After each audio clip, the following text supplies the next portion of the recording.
Next question करते हैं बच्चों। Z limited purchase its own 200 debentures of the nominal value of ₹20,000, मतलब 100 रुपए वाला डिबेंचर है, from open market for immediate cancellation eight 92, सस्ता खरीद।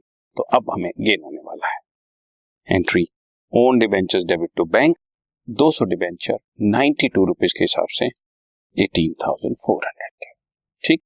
और फिर इमीडिएट कैंसिलेशन कर दो, परसेंटेज डिबेंचर डेबिट 20,000 के, टू ये खरीद लिया हमने 18,400 के, तो 1,600 रुपए का gain on cancellation of debenture हो गया। और gain on cancellation of debenture capital reserve में ट्रांसफर कर।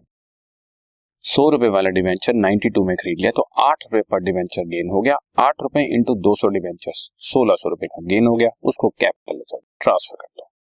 परचेज कैंसिलेशन गेन ट्रांसफर, बस ये नॉर्मल एंट्रीज है।